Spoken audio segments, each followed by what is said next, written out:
Season 2, Episode 45. I think it's 45 already. Is it 44? Is it 45? Is it 900? I don't even know anymore. Welcome to the show. I'm your host, Brandon Davis, joined today by Jenna Anderson. Hey, everybody. Hello, Jenna Anderson. How are you today? I'm good. It's snowing outside, so getting in the festive spirit. I'm telling you something. Chicago gets cold. Yes, it does. The puppies have to wear socks, little booties, to go walk outside because the streets are so cold in Chicago. Yep. So good luck, Jenna. Good luck. Thank you. Aaron Perrine. What's going on, y'all? I like to draw attention to Brandon's sweater. Yes. Delightful Christmas touch going on while we're all feeling like polar bear's toenails right now. It's not quite snowing in Nashville yet, but don't let the people of Tennessee lie to you. It does snow here. They told me that when I moved here. It doesn't snow, so I'm in the holiday spirit early. This was when, like, the Hawkeye box, when Disney used to send little boxes. Thank you for the shout, Aaron. And my Hawkeye Christmas sweater out. Jamie Jirac. Good morning. No one will be surprised to know that it is not snowing in Los Angeles. But what can you do? It's hard to believe. Hard to believe, truly. Honestly, I've been to LA like 5 times in the past 2 weeks, and it's like 40 degrees here, and then I get off the plane wearing a sweatshirt and sweatpants, and I'm like, I am sweating in this place. But yeah, y'all spoiled out there with the weather. Good morning, everybody. Welcome to Phase Zero. If you're listening to us in podcast form, good whatever time of day it is to you. Shout out to Richard Pangman, who's watching us in the chat at work. We appreciate you being here. We're happy to help make your day better. You make our day better. By letting us know we make your day better, it's all one big ego stroke for everybody, and we love you all so much. Thank you. We have a fun show today. We're going to talk about Avengers, the Kang Dynasty. We're going to talk about Secret Wars, Spider-Man trilogy rumors, Tom Holland contract stuff. I don't even know what's going on. We're going to talk about everything the internet is saying and what we think is true or not true. We got exclusive interviews with David Harbour and Simu. We're going to roll out on the show and talk about. Lindsay Lohan is a talking point today. So that's something to stay tuned for, okay? So don't miss that. And Ironheart stuff to talk. It's a big show today, all right? We're also, I think we may have some time at the end to answer questions from the comment section. So please start getting those wheels in your brilliant genius minds turning if you want to drop some questions about the MCU, if there's things you want to talk about, you want to theorize, or whatever. You just want to ask us how we are. It's great. All right. One thing we have to start out talking about is a couple of us here got to go to the Glass Onion and Knives Out mystery premiere just 2 days ago. The movie was excellent, by the way. I loved it. I liked it, I think, more than the first Knives Out. I think that's pretty. I'm pretty confident in that. But anyway, that's not the best part of the night. The best part of the night was what happened with one Jamie Jirac and one Agatha Harkness. Jamie. I met Catherine Hahn. So, I've been to some premieres, but this was my first after party. And I was like, okay, I'm not going to bother. Like, I'm like 2 feet from Goldie Hawn. And I'm like, okay, I'm not going to bother people here. I'm just going to like blend in and be cool. But I have to talk to Catherine Hahn. I have to show her my Agatha tattoo. Because like, that's just, come on. So I just like hovered a little and waited for her to be available. And I was like, sorry, it would be crazy to be at the same party you and not show you that I have a tattoo of you. And she was like, what? And I showed her, and like you can see in the pictures, like I think it was her daughter was right next to her, and they're both like, and I wish I could tell you every single thing we discussed, but like it's a blur now. Brandon saw me right afterwards, and I was like sweating. I had to go outside and like take my jacket off because I was like, I couldn't believe what had just occurred. But this is what I like vaguely kind of remember that I told her about Phase Zero. I was like, I host a Marvel podcast, and everybody knows the Covenant of Chaos is what I'm most excited about. So, and she said something along the lines of that. She was so excited about it, and I wish I could remember more. I know she hugged me. That was her hug. She brought me in for a hug. And there was a professional photographer took photos of this, and I have yet to find them. And I need the whole world to help me find these photos so I can have them. I genuinely wish I could. Like we talked, we had like a conversation, but I can't remember it because I'm like I wasn't drinking. I can't believe it happened. But she was so sweet. Also, she's a tiny little lady. She has such like a giant presence. I didn't expect her to be like small. She's really small. Anyway, it was amazing. That's the story. filed under things we love to see. That's it was. Jamie was glowing after this encounter. I wish I had been there to actually see it happen, but I was there like a moment later, and it was awesome. It was awesome. The photos are on Twitter, on Jamie's Twitter. You can go find them. We shared them, I think, from the Phase Zero account. I think we quote tweeted it or something, but it was go find those photos and find some joy in your day from them, because it was cool. When I interviewed Catherine Hahn the next day, I said, "You met my co-host Jamie yesterday. She had the tattoo." And Catherine was like, "Oh my God, Catherine was like, "Oh my God, she's amazing." So she certainly remembered you. You didn't tell me that. Oh. That happened when I was walking out of the interview room, and she was really nice. I did. This interview will be up, I think, on the comicbook.com channel soon. I asked Kate Hudson and Catherine Hahn about the How to Lose a Guy in 10 Days reunion, and it took you get 5 minutes of the interview. They legit just riffed off each other and took 4 minutes of the interview, and I was like, my time is dying, but this is great.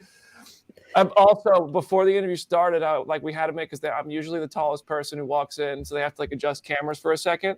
So I end up sitting there for a few seconds, and I said, "What's the most common question you guys have been getting on this press tour? Please, I hope it's not one I'm about to ask, but I'm sticking to my questions if it is." And Kate Hudson was like, "A lot of people are asking about how to lose a guy," and I was like, "No, that's my first question." They were awesome. They were awesome. Anyway, glad that happened. Phase Zero crew continues to post common W's. All right, now we got to talk about Avengers, the Kang Dynasty, and Avengers Secret Wars, because the rumor mills are starting to heat up. The expectation trains are leaving the station, and we gotta talk about it. So, Jenna, you put a few good questions out here to guide us through this conversation for the first half of it. What are you thinking here? Yeah, so just kind of the things that the internet is still talking about every week. It feels of who do we want to direct Secret Wars? Are we going to get the X-Men through Secret Wars? Are we going to get the Black Suit Spider-Man arc through Secret Wars? So just for the first question, first and foremost, I know we talked about it a little bit last week, and I know I've shared my Jon Favreau theory half a dozen times at this point, but does anyone else have any director picks or things in their mind of oh, that would be the perfect person to do Secret Wars? I like your theory, I like that. I don't have a better option than that. I just think that it should be someone who's done Marvel before, and I don't really want the Russos to come back. They gave us some amazing Marvel movies. They really, really did. But I think that someone else should tackle this next phase. I agree. I mean, I think it's definitely going to be somebody who's worked with Marvel, and I think that leaves you with only a few options. It's Ryan Coogler, Peyton Reed, and John Watts, maybe. Who else could be the option? I mean, if you start looking at the shows, you might find a couple people, but I don't know that any I don't know who from the shows I'd pick other than maybe Shackman or Kate Herron, who did a really good job with Loki. But Shackman's doing Fantastic Four. I don't think Kate Herron is exactly eager to come back to Marvel. So I don't really know. I mean, it's got to be one of the people they've already worked with, though, and I think that that's a very short list of options. I see the chat's also saying Nia DaCosta, who, granted, we haven't seen her work in the Marvels yet, but I have a feeling I would not be surprised if she ends up being in contention for that, because I'm sure that's going to be great. So.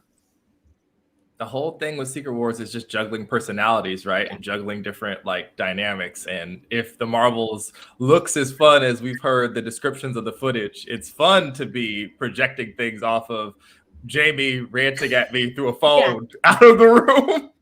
I think that would be kind of cool too. I can't. After some of the questions, the answers that Coogler's given in this press tour for Wakanda Forever, I cannot. It would take a lot for me to see him doing it, because he really does sound tired. He really does sound like he needs a little bit of time.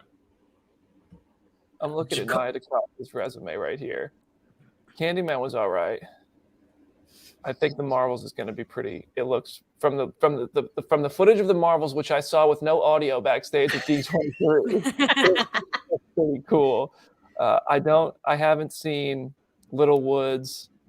Or it's good, but like nothing Marvel. Marvel-y. Like it is the opposite of a Marvel thing. It is a very quiet film about abortion. So it's definitely I was shocked that she moved from that onto Marvel. I'm really interested to see the Marvels partially because of that.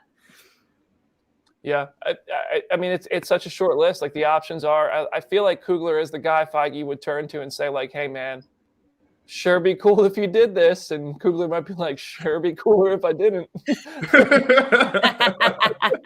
Like, I mean, like that's a big undertaking, and Coogler seems like just the most kind individual, one of the kindest individuals and thoughtful people I've ever seen talk about these things, and he cares a lot. And I think caring that much about a movie like Secret Wars could really be a weight that you have to carry. And we'd all be fortunate, I think, to have Coogler direct Secret Wars. I think it's a question of whether or not Coogler himself believes he has the bandwidth, which I think is he's the only person who can make that call, assuming that they do, go to him and say, we want this. But he would be, of the Marvel directors, I think he's probably my top pick. I haven't seen the Marvels yet, so then next in line, I guess, would be, I don't know, man. Peyton Reed's only done 2 Ant-Man movies that I've seen, and like Quantumania looks cool, but I haven't seen it yet. He did a good job Peyton on Reed- Mandalorian. Yes, but let's not forget that he also directed one of the greatest films of all time, Bring It On. Bring It So On. he can do it. Yeah, that's right. Yeah, I mean, I'm a Peyton Reed fan. I like the Ant-Man movies. They just don't give me like Avengers Secret Wars vibes, if that makes sense. But who knows? We'll see. I think we all kind of seem to be on the Coogler train in one way or another. All right. Will we get the X-Men through Secret Wars was Jenna's next point. Yeah, because Peter brought this up when we were kind of talking about the show ahead of time. Like, I know this is a very big prevailing theory. In my mind, I feel like this is kind of the easiest way to go about bringing the X-Men is just like you have a clean break at the end of Secret Wars and then now we have mutants. But I don't know, because like we have Deadpool 3, we have all of these other little elements going on. So like, what does everybody think in that regard? Do we think that the Secret Wars will like lead to us getting X-Men? I don't think so. Okay. I think the fact that like Kamala Khan and Namor are both mutants now, maybe we get a couple of characters from X-Men franchises, like they do a little cherry picking of people they like. Like Kevin Feige says, well, I like James McAvoy. I like, this person, that person. And we get maybe a cameo by Halle Berry or something before that universe gets wiped out. And then it gives you an opportunity to understand, stop asking these actors if they're ever going to come back because that universe is gone now. We picked a couple, they survived, and they're here. So the answer is yes. For the rest, the answer is always no. And maybe that, but I think that the MCU is starting to show us that it is organically introducing mutants through the main universe timeline, which I prefer, honestly. I completely agree. I think that we are definitely getting something just the way they're talking about this movie. I think that the most likely scenario are past cameos rather than like new casting. I think that's, but like whether or not, will there be an X-Man in that movie? Yeah. Yes. I think the answer is yes. Absolutely. I mean, and I'll just cut to this because of the talk, what we're talking about, but heavy spoilers, great YouTube channel. I really like this guy. He's funny, man. And he does great Easter egg breakdowns. I watch his videos regularly. He posted a video where he talks about, he says his sources are saying Kevin Feige wants to make Secret Wars the biggest movie of all time with characters from every Marvel franchise ever. Now, I don't know if this is true or false. I'm not sure I go to heavy spoilers usually for like, breakdowns, Easter eggs, stuff that I want to educate myself on. He does all things. He doesn't just do Marvel, but I find this interesting. So I don't know his track record on, if he's reported stuff like this before and been right or wrong. So, but I know his videos are fun to watch, and he does a really good job paying attention to detail. But this is an interesting thing, and it's got picked up places and has everybody talking. So I don't know if it's true or false, and I'm not even going to weigh in on whether I think it's true or false. But it's just like the idea of this. That's kind of crazy. There are so many people to pick from. There's a lot of Marvel movies before the MCU and even during the MCU that weren't MCU. Is this something that we even want? I mean, yeah, let's be honest. Wesley Snipes. Yeah. Nick I will Cage. just say, The idea of having this be like a rumor is it's like saying like it's rumored that Kevin Feige wants a dump truck full of money backed up at his house. It's like, of course he would want to make this the biggest movie that he could ever make it. I feel like you really only get one shot at doing this correctly, and I feel like they are recognizing that, and that's probably why it got delayed and we don't have a director, and they're really taking their time with it, is because like they want to make it like as big as it can possibly be. But I do think it is this thing of so many people are going to have to recognize that this isn't just going to be this like bacchanal of cameos and just no storyline. Like there is going to be a storyline first and foremost, and it's not just going to be every single character that you've ever wanted, making you do the Leo pointing meme at the screen. So I think like striking the balance between the two of those is going to be a really interesting thing, and I think that's going to be a thing the fandom is going to have to reckon with as well. Yeah, everybody expects this movie to be like a DJ Khaled album from like 2009, where like look at every person on God's green earth on this record at the same time. And I just don't see how that lends itself to story. It's gonna have to be like a kickball game where you pick the best parts of the class to be on your team, and some people that you might enjoy might not make the cut. Man, the roster's only so big, so I feel really good about Toby Andrew. Right? They're probably going to make it. Hugh's probably going to be there. Halle Berry was reported to have a meeting with Marvel. She's probably going to make the cut, right? You know Ryan Reynolds is going to be in it. But, like, after that, it's like all bets are off. I don't know who or what could be. I mean, listen, good luck. All of you who want Ben Affleck to come back, good luck to you. I hope it happens. But it just depends on the individual actors, I think, right? Yeah. Bring back Ben and Jen, baby. What? Yeah. Whatever, man. No, Jenna makes a good point. Julia agrees in the comments. Like, yes, the story is the number one thing here, and ultimately, we just don't know what the story is yet. It feels like cameos are the only thing we can even speculate on, and that's been one of my sort of gripes, I guess, about Phase 4 is that the story hasn't really given us at least at the end of Phase 1, we knew we're going to Thanos. Whereas at the end of Phase 4 now, we're going in a whole bunch of directions. And maybe that's what it is. And then Secret Wars is going to be like, whoop, put them all in one again. But the multiverse stakes are a whole different conversation about how it makes me not care so much. But I'll say that about – well, it's hard because the multiverse kind of minimizes stakes, right? Like it just makes it so like, well, they're not really dead, or they are, but they're not, whatever. But – we're all talking about all these other characters coming back, like whether it's Nick Cage, Ghost Rider, Wesley Snipes, Blade, all these other people from other franchises, which I think would be really, really cool to see. And I think we will see a lot of those in this 10-hour movie. But I think this is like the chance that I really want to see what at least when I was like a teenager and in my 20s and all this stuff, like what I wanted to see, but movie rights never allowed it to happen. Like Hugh Jackman, Robert Downey Jr., Chris Evans, Scarlett Johansson, the people from like the early 2000s through 2018 who really put like imagine them with Toby and Andrew and Tom and the X-Men actors and the Avengers actors who never got to cross over, even though they were open about thinking it was cool. The fans wanted to see it happen. This feels like these actors aren't getting any younger. These stories, the multiverse stories, are going to start to get older than them. Like you can't be playing Hugh Jackman. Playing Wolverine again is no easy feat. Huge respect to Hugh Jackman. He's going to get in Wolverine shape, and that only gets harder as you get older. You can't the playing a superhero is only going to get harder as you get older with the physical demands. Whether it's getting in Wolverine shape so you can take your shirt off on set, or the 29-hour days of filming these movies for 8 months straight.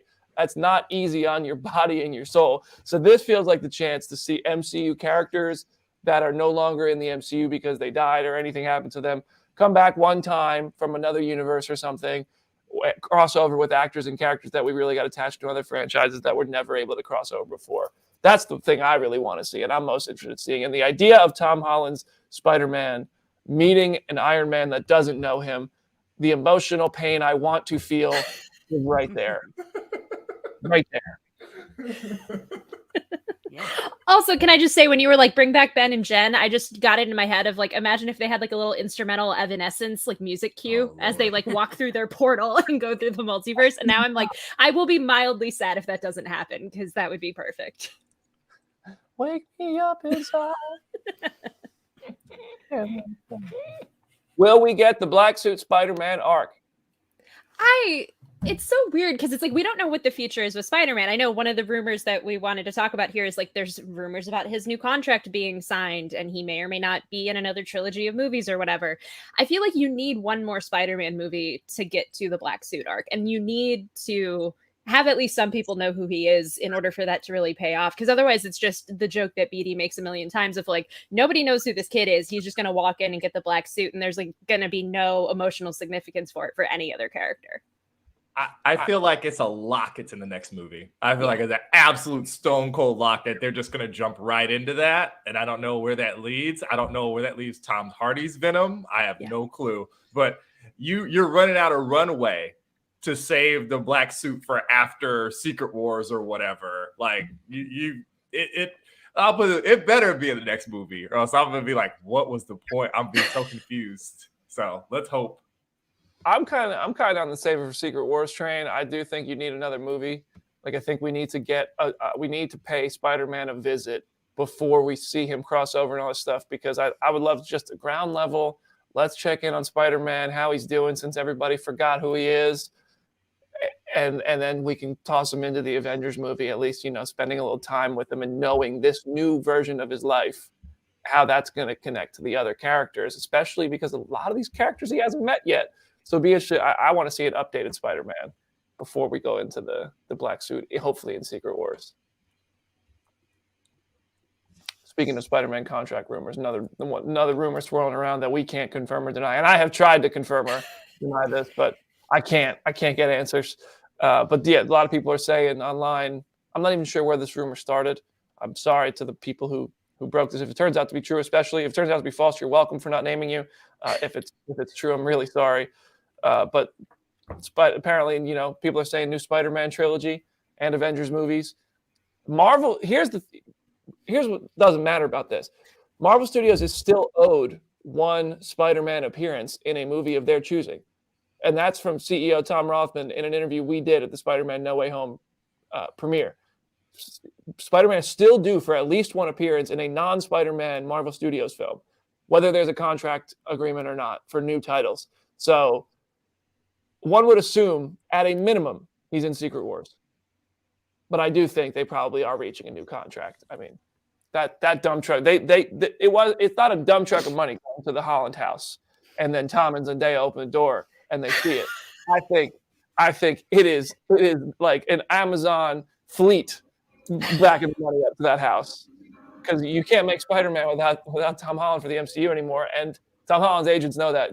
They pay them all. I don't care. Pay them, whatever.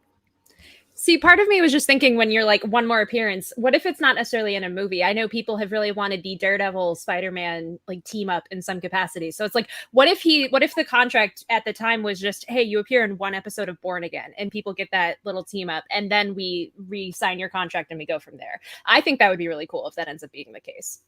I'll tell you right now, you put Spider-Man and Daredevil Born Again, and that will have me hyped for a Disney Plus show in a way that I have not been since Loki. And I've enjoyed the Disney Plus. Everybody knows I've enjoyed this stuff, but like my hype levels have not been as high as they were when Disney Plus shows first started rolling out. Man, that would get me. Like, I'm already excited for Daredevil. 18 episodes feels like a lot, but put Spider-Man in there, throw Kingpin in there, give me some grounded NYC stuff. Whew, show me Avengers Tower, for the love of God. I'm in. Call me when She-Hulk shows up in Daredevil. Yeah, that's the big question. I mean, she kind of has to, right? Yeah. Mm-hmm. I feel like with 18 episodes, so many of these episodes are just going to be like little Marvel team ups, like here and there, of like, here's Matt with a friend of some kind. So I feel like Jen has to be part of that in some way. I would love that. I hope that's true, because I want to get really attached to their relationship. So one day it breaks my heart like everything else, because you just know it will. Today I just want to be hurt, Jamie. Okay. Today I like that for you. Yeah. I don't know if you guys saw this yesterday. I know I'm the only like big Hot Toys nerd, but they released a new. I was sitting here like, man, I want a Daredevil Hot Toys, and then all the old Daredevil Hot Toys are like $900 on eBay because they don't make them anymore. And now they made the red and yellow one from She-Hulk. But they haven't even made a She-Hulk figure yet. I was just about to say, I was like, I feel like I would have known if there was a She-Hulk Hot Toys, and there's nothing, and yet they make him first. So that's a little disappointing. Hot Toys usually, I don't know what time it is in Japan, but they release it at like 12 p.m. Central Time when they roll out new content. Usually like pretty much every day there's some post at 12 p.m. Central Time. So if I happen to be awake, I was just getting off the plane last night and I scrolled through Instagram. I saw it in my feed. But usually they'll post more than one if they have something from the same project. They'll sometimes roll them out together. So I immediately was like, oh, there's a Daredevil from She-Hulk. I clicked it. I was like, certainly there's going to be a She-Hulk on their page too. Nothing. But the fact that they are doing Daredevil shows that they are making She-Hulk products because it is a She-Hulk branded product. So I think that it's just a matter of time. I think because She-Hulk was VFX, the Hot Toys team that sculpts them and designs these figures that they probably didn't get the look of She-Hulk to make the figure on until later, which makes me think that it's still coming. It's inevitable. Literally, yesterday I was like, I need some kind of She-Hulk toy for my Marvel shelf, and I was like looking up some stuff, and so like that makes me annoyed because like when I say I want a She-Hulk toy, I mean of She-Hulk. Yeah. So I'm just laughing at the image of Jenna like making breakfast, and then if they make the toy, she's looking back like, what? It's finally happened.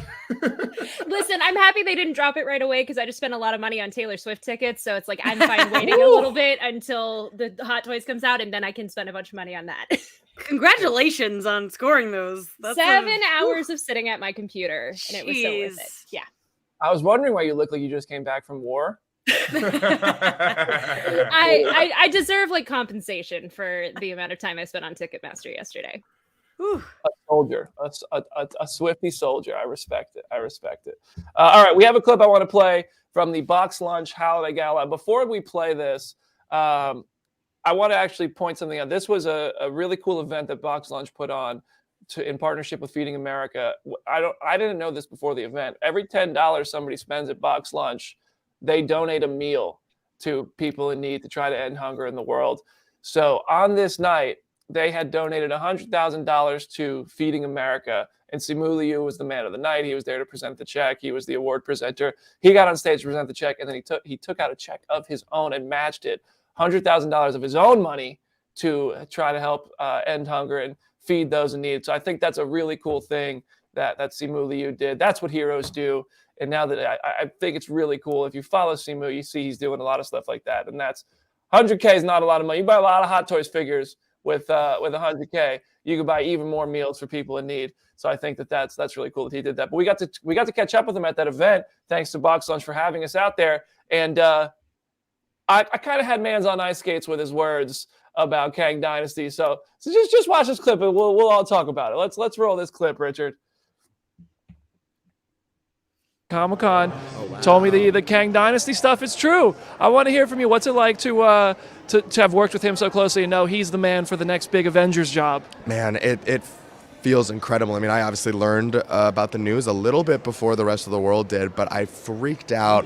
I sent him like 40 texts in a row, all exclamation marks. I mean, I'm just so incredibly happy for him. He's so deserving of that spot. I mean, what makes him such a special filmmaker, and I've said this from the beginning, even when we were premiering our movie, is his ability to make a $150 million movie really, really small in the best possible way. And I think I'm really looking forward to what he does on that even grander scale of the Avengers, because I think it's easy to maybe get lost in the spectacle of like what those movies can be, the vastness and the grandness of it. But if you can maintain the humanity and the human stories, I think that's what'll make a movie memorable and special. And I think Destin's got it. I think he's got it, and I think he deserves this so much. And I'm so excited to get to work for him again. Oh, dude, I love it. And I remember. Oh, so what? Are you going to be in Kang Dynasty? Is that work for him again? Is that what that? Well, I mean, I would think so. I would hope so. I would hope so. I mean, well, Don't here's take my word for it. But. I mean, I know that in the Infinity Saga, it was like, okay, here's a series of movies, then everybody goes to Avengers, and then sequels, and then another Avengers, and now we have the next Avengers, but we don't have a Shang-Chi 2 announcement yet. How much of your future with Shang-Chi, at least, do they given you, but you're not allowed to talk about yet? Well, I think I know as much as anyone else, right? There's going to be a sequel. I think that part was obvious, but it was also made official. As far as when, I mean, that's just a question of timing and, how well my back holds up through the years. You keep doing those backflips. I'll make 40 of them if we can. First of all, Mans knows more than anyone else. He knows more than us. But I mean, it's obvious he's probably going to be in Kang Dynasty, but I think that is what he was saying in that interview. Y'all caught that, right? We just need to go find his secret Marvel blog that he said he runs when he was on our show, because he probably has all of the secrets there. He's downvoting. Yeah. Hoping nobody sees that. He's like, oh, no, downvote. We don't need that. We don't. No, I mean, it would make sense that he's in Avengers: The Kang Dynasty. Yeah. Like, I actually want to. What do you think? Because Secret Wars is going to be huge. We think everybody ever is going to be in Avengers: Secret Wars, but the Kang Dynasty team is something interesting to think about, because I assume that's not going to be full blown. Every single hero. Like, is Moon Knight in the Kang Dynasty? Right now, that doesn't make any sense if he is. Like, why would he be? So who is in Kang Dynasty and who's not? You're lucky Layla's not here, that you just said he don't belong there. And I was just going to say, Jim is probably going to be so sad in the chat. We're going to see him in a second. Yeah. All right. But I mean, we don't have any story thread yet to indicate Moon Knight is going to meet any of these characters and go to the Avengers: The Kang Dynasty in any way, right? So who do we think? Sorry, Layla. Sorry, Jim. I know. Who do we think? And I could listen. I don't know, but who do we think could be on that team, or we could rule out of being on that team based on what we know right now? All of which could change. There's a whole phase between now and then, but what do we think?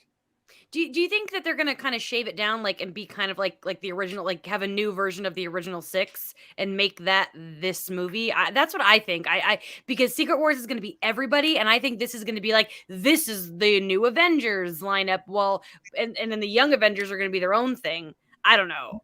That's what I feel like. I think this is gonna be a much smaller team than what's happening in Secret Wars. See, I feel like because Secret Wars is going to have everybody, I think you need to gradually escalate things to where we can just have everybody in one scene. I could see it being very much like the Bronze Age roster, where there's maybe 10 to 12 people and you really just kind of focus on them. Because I feel like they could also do the thing that comics do all the time of, like, you break them up into little groups and, like, you go fight this thing, you go do that thing, and then we all regroup at the end of it. So I feel like that could be the structure of the movie in one way or another.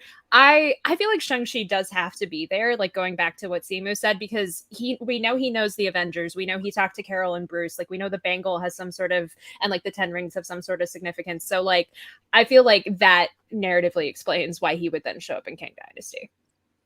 Jenna, yes. Oh, you okay? In the Kang Dynasty comics, that's exactly what happens. Yeah. Is that there's a front of them fighting in space, and then there's people on the ground fighting. And funny enough, if you look at that roster from the comics, we've got a lot of those principal players either already here or, like, you know, in production. Because, like, what is it? Wonder Man, Scarlet Witch, down on the ground with, like, I want to say it's like the 90s, so a lot of stuff is, like, weird. Like, Kit Harington is probably down there, I think, and Cersei.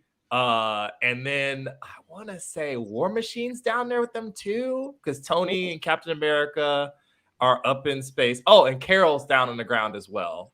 She was like Songbird at the time, or what's it called? What's her weird call name in the 90s that doesn't make any sense? That's never going to be in any of these movies. Yeah, so I think that it's going to be like probably 3 and 3, and then a small section of the children with each of them, you know, like on the ground. You have Haley Steinfeld and them probably down here, and then like Kamala's up in space with the other heroes up there because cosmic stuff, right? I don't know. We don't know, but like if you're going off that, I think that the splitting them into 2 groups is the best bet, because that's how it happened in Infinity War too, if you really think about it. Yeah. I agree. I think it could be one of those split things, but so the roster overall would probably be characters like Shang-Chi, Miss Marvel, Captain Marvel. I don't know how the Hulk fits into this. Well, Mark Ruffalo did say that She-Hulk is going to be in the Avengers movies. Like he hinted at that, and he probably shouldn't have. So I could see them recruiting her in some way. I'm still convinced he has no idea and is just manifesting, which I'm fine with. Yeah. But I think he's just like, I was like, well, yeah, right? That's gonna happen because it makes sense. Yeah. But no one's telling Mark Ruffalo anything. No. Right. Like, she certainly will be in Secret Wars, like I think everybody will, but I'm curious, like for Kang Dynasty, like whoever survives Ant-Man, I think She-Hulk will be interesting because she obviously has very clear ties to Avengers through Bruce, and now Daredevil, it gets brought into it through that as well. Like, I don't think Daredevil, Matt Murdock, has met any of the Avengers yet. Spider-Man, will Spider-Man be in Kang Dynasty? I don't know.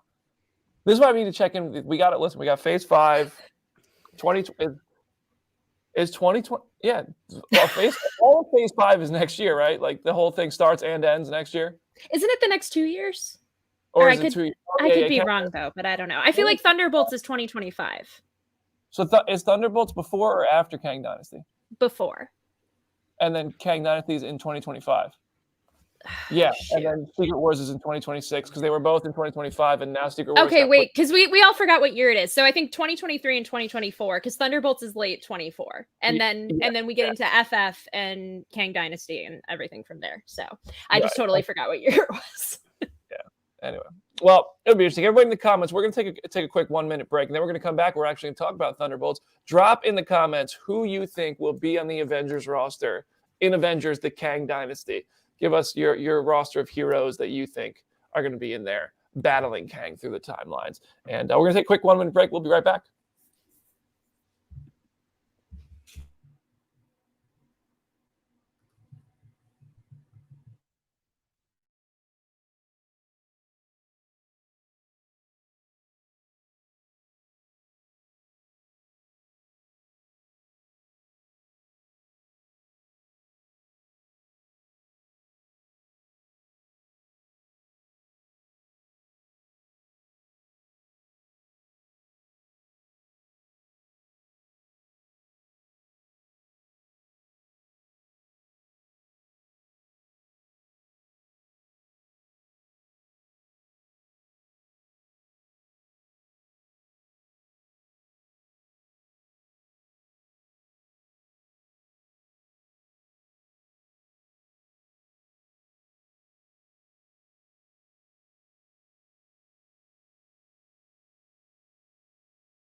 Welcome back to Phase 0. We've been talking about Avengers movies for most of the day, but right now we're going to talk about a different team, and they are the Thunderbolts. The Thunderbolts are going to be, quote unquote, the losers of the MCU, according to one Mr. David Harbour. We'll talk about this, but first, just hear it from him. Richard? About that, I mean, have you read the script for Thunderbolts yet? Do you know when you guys get to work on that? I know we go to work next year. I have not read a script, but I've been told the arc of the story and how the story goes. I apparently will be reading a script very soon, but it's cool. And there's, it's very unique. And also it has all this cool action and cool comedy from what has been described to me. And then there is like a bomb drop thing that we add to the universe, which is will be very exciting for the movie to do at the end of this particular phase, whatever that we're ending. Yeah, Phase 5. Yeah, it's a cool little thing that we get to drop in the middle of the universe.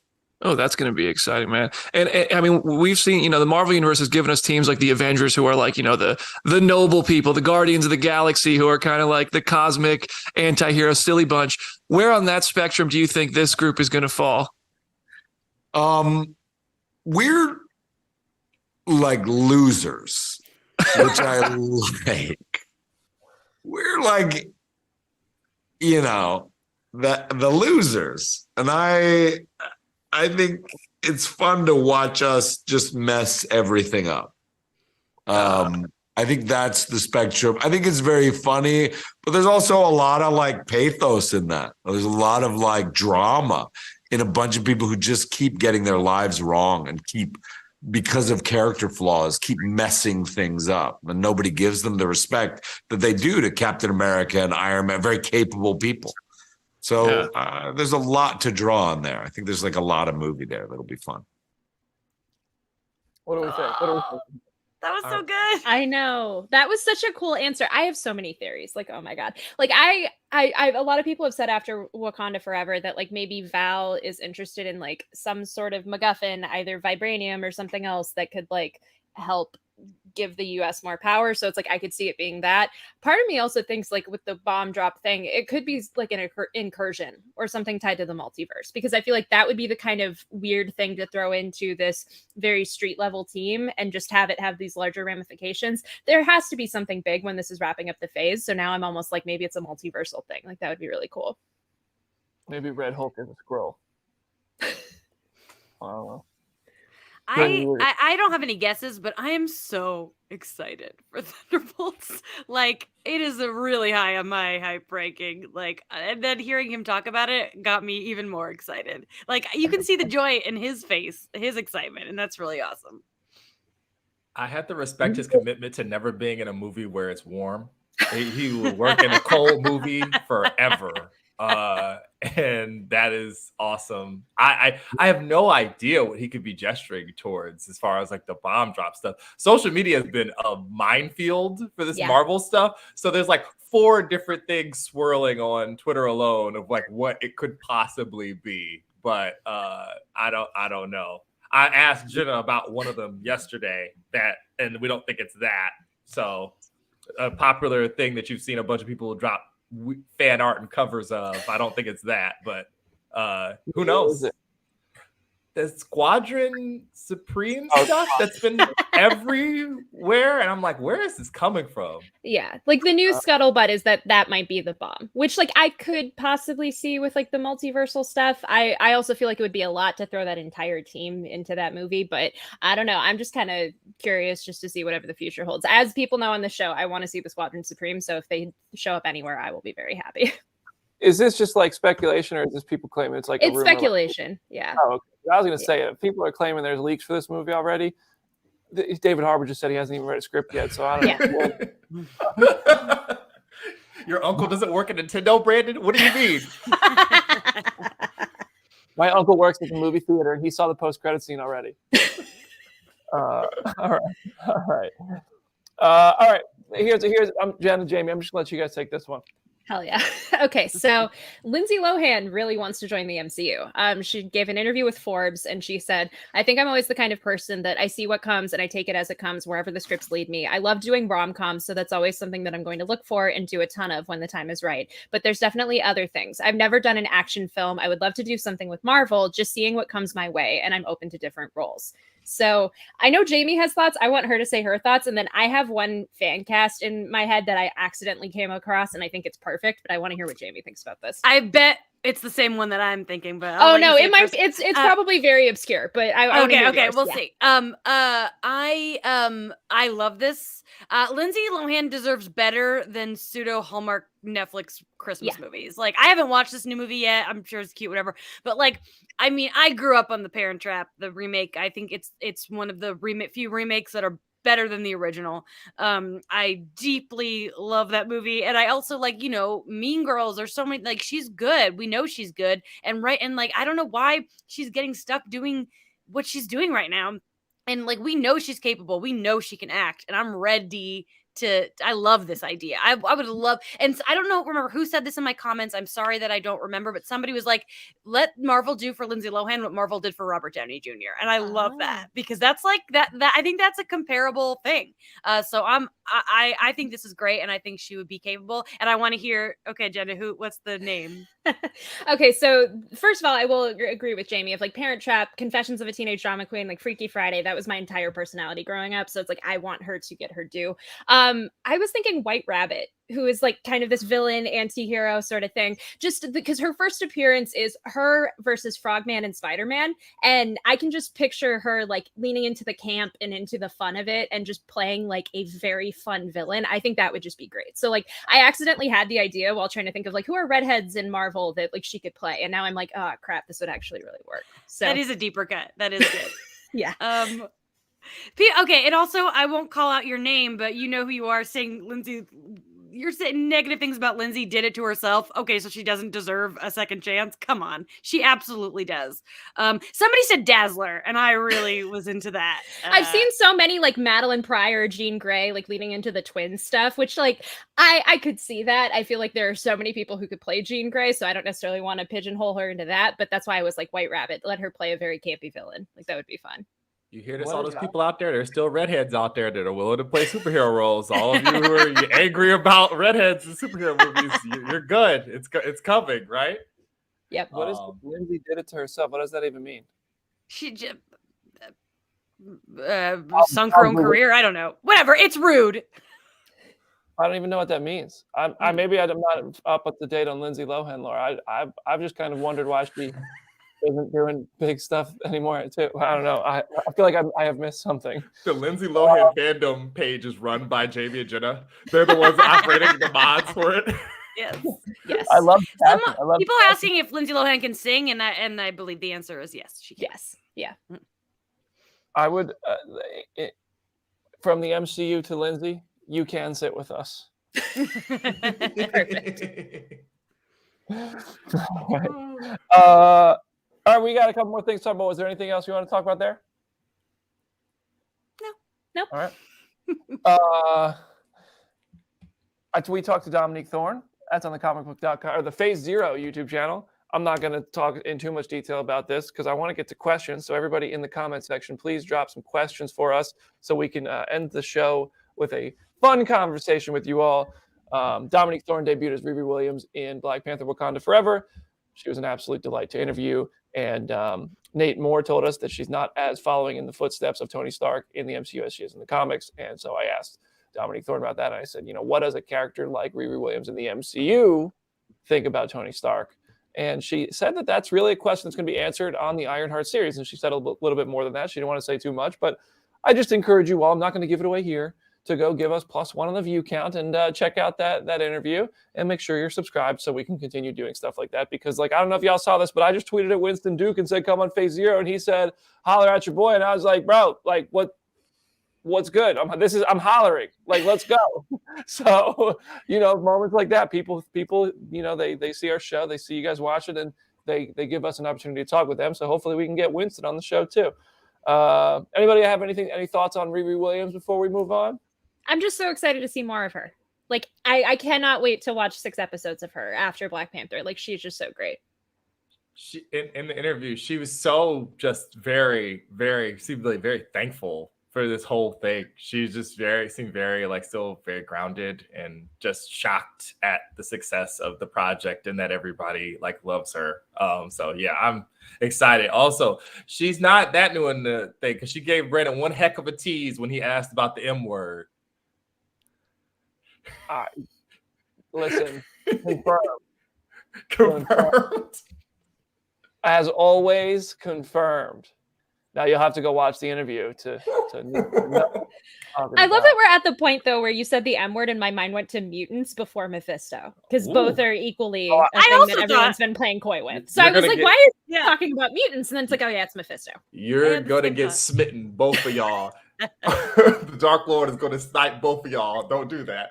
Oh man. So one last thing on our talking points for today. There's an interview coming to comicbook.com from the Glass Onion Junket. Jessica Hennick, you know her from Iron Fist. Well, she's definitely ready to be the Iron Fist, and it seems like she knows something. So I'll wait for the interview to come out, but she certainly stopped herself short of giving away too much. I was like, wait a second. Has Kevin called you? And why hasn't he called me? So, all right, we got some questions here. Let's take a look at the comment section. I'm only on YouTube because I'm on a personal hotspot on my phone here because the Wi-Fi in the studio was not being friendly with my computer. So let's see what we got. Kind of philosophical. Wow, bro. That's that 1 a.m. arrival time right there. Philosophical, but what does it take for a project to become one of your MCU faves? Genre stakes, emotion, humor, presence of fave characters. What makes something one of your personal best? Ask Julia Del Bell. Anybody want to take this first? I know my answer, and it's rewatchability for me. Like, there are just certain things that, there are some movies that are like really good but really heavy. Like I don't see myself watching Wakanda Forever over and over again because of how heavy it is. But if like you guys know, I can watch Ultron. I have no limit to how many times I can watch Ultron because it's like a comfort movie. It's like a big old warm blankie, and that's a big thing for me. For me, it's the emotions and the characters. I like to have fun at the movies. I love to have a good time and see awesome. I like unique elements, like something that is unlike what we've seen before, which Marvel movies are really starting to do that well. And I feel like, but like why some of my favorites are like the Avengers, Iron Man 1, and Guardians of the Galaxy 1 are because at the time those dropped, they were so new. They felt so new. And they introduced me to characters I really got interested in. I liked their relationships together. I liked the emotions that came with it. Like seeing Tony Stark fly out into the wormhole and Pepper's calling. And that's the only time we really see Pepper in the movie since the very beginning of the Avengers movie. You see her very late in the movie just missing a phone call. And I love the like emotional attachment to relationships, the tension between Steve and Tony. Like I love getting attached to the characters, and I think Guardians of the Galaxy, James Gunn put on a masterclass in getting you attached to characters. And when Yondu died in Guardians Volume 2, like that just hit me really hard. And so for me, it's the emotions. I love to have fun at the movies. I love to see something unique, but it's the relationships between the characters, getting invested in the characters and the emotions that come with that. And the thrill of seeing them experience things together. So those are kind of my things. That was like such a well thought out answer. And then mine is over here. I love when a movie captures exactly what the energy is of that respective character in the comics. Like I feel like Winter Soldier is still probably my favorite MCU project because it feels exactly like what it is supposed to be for the kind of Captain America story that it is. I feel like that's why I love She-Hulk so much. That's why I love the Guardians movies so much. Hawkeye, it's like Loki. They all just understand the tone and the level of stakes for the respective character, and they aren't just trying to make cookie cutter sort of stuff. Those are always the ones that like end up being my favorites. I don't know what to say that hasn't already been said. It is the curse of going last. I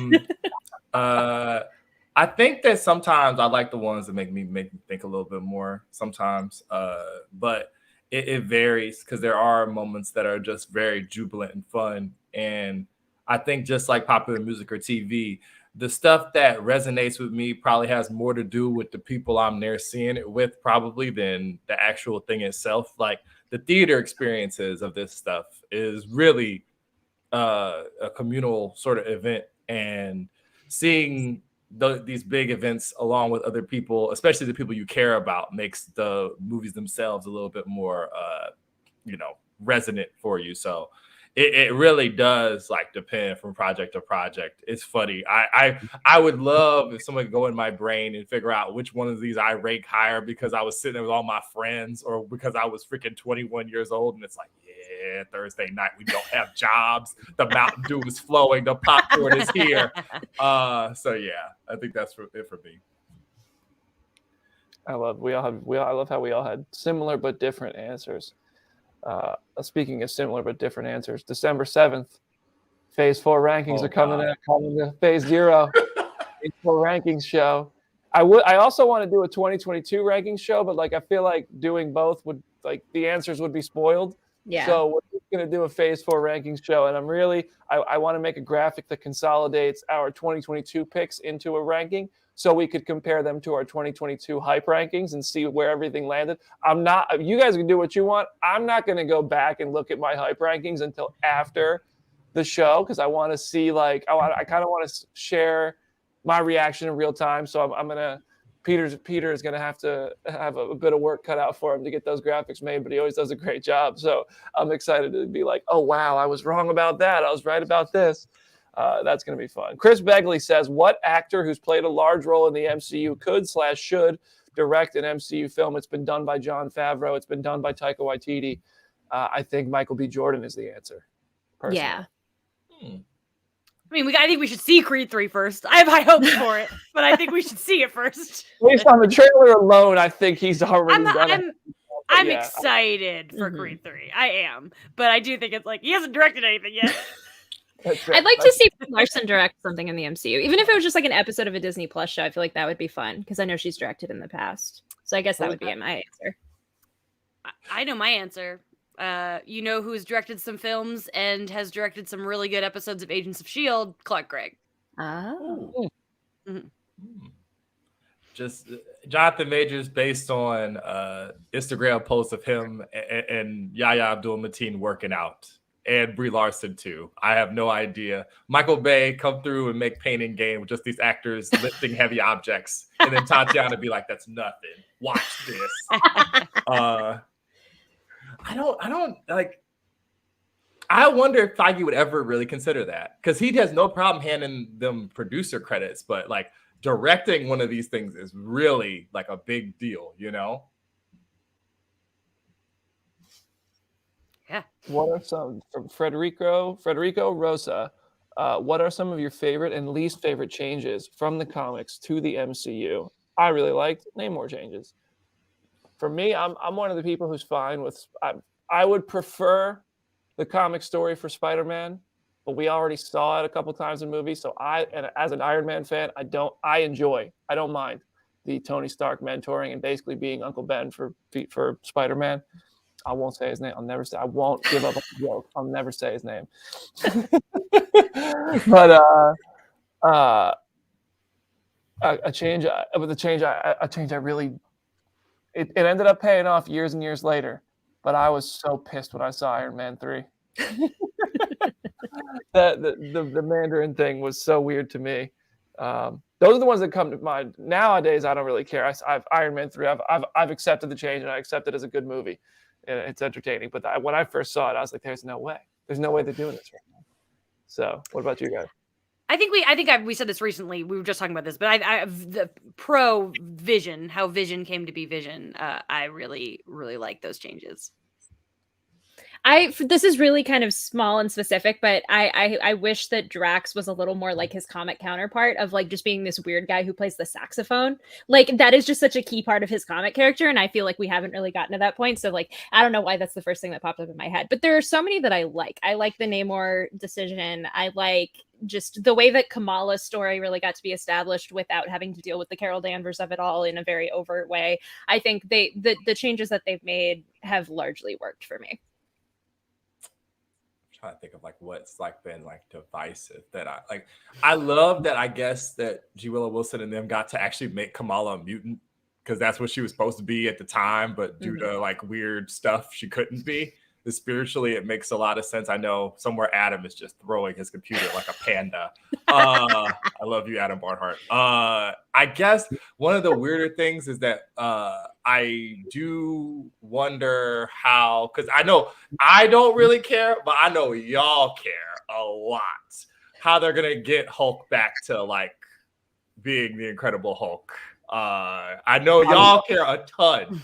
I am y'all. He's like, it's me. I'm y'all. I know that I want everybody to feel better about it. So maybe we'll figure out what's going on with that. Smart Hulk was fun for a minute, but now that these days I'm over it. Smart Hulk sucks now. All right, I said it. Whatever. Sucks. He said sucks. He's serious. Yeah. I could watch The Incredible Hulk now, which isn't like it's not as bad as people say it is, but it's not a great movie. It's not in my top 10 MCU films by any means. But that Hulk is more fun to me than Smart Hulk, who give me Raging Hulk. Give me Raging Hulk. Smart Hulk doesn't suck. I'm just tired. Okay, I'm tired of that character. No, that's valid. I think that's so valid. All right. Well, what a way to end today's show. All right, y'all. Jamie, any last words for today's episode of Phase Zero? Just bring out that good energy. Just know that sometimes you might end up at the same party as somebody that you admire and have a tattoo of their face. And sometimes life really works out for you. And just keep that in mind. If good things can happen to me, they can happen to anybody. I can't wait till that happens and Jamie's on the flip side of it and somebody comes up to Jamie and they're like, I have a tattoo of you. I'm excited to meet you. Aaron. It's at Some Lake Hornet, and I guess me and Jenna have both lit prayer candles that that Scarlet Witch series with Viv and her following through a thing. I now really, really desperately want her to have all of her kids and have to navigate the weird mixed family stuff at some point, because I really like the Champions lineup, and I'm like, man, I would love to have Viv here too. So go find was it Dotterman? Did he do the his art? It's up on Twitter. I think both of us retweeted. It's great. Jenna? I will also say that comic is like made for Jamie because they're canonizing Darcy, and I'm They like, are. that's perfect. Freaked out yesterday. I don't know if you saw my Instagram, but like I went to go put the release date in my calendar, and it was already in my calendar. I'm so excited for this. It's gonna be great. Follow me on Twitter at Hey It's Jenna Lynn. The Scarlet Witch comic doesn't come out for a while, but there still are some really good comics to read. Iron Man had like a big legacy issue this week. It's technically like the 650th Iron Man issue. It is so good. There are so many great stories in that, so I highly recommend that. And yeah, just go read some comics. Love it. All right, y'all. Thank you so much, everybody, for watching. We love this community for being positive and supportive of each other and coming here every week and having a good time with us. Love this community. Love my co-hosts. Feeling just happy vibes. We're all happy here. Follow us, hit us up, go talk in the Phase Zero community on Twitter. Before that ship sinks all the way to the bottom of the ocean, and Namor gets pissed about it. And we'll see you a week from today. And subscribe to the Phase Zero channel on YouTube, because either tomorrow or on Friday we will be posting an exclusive interview with James Gunn. So see you there.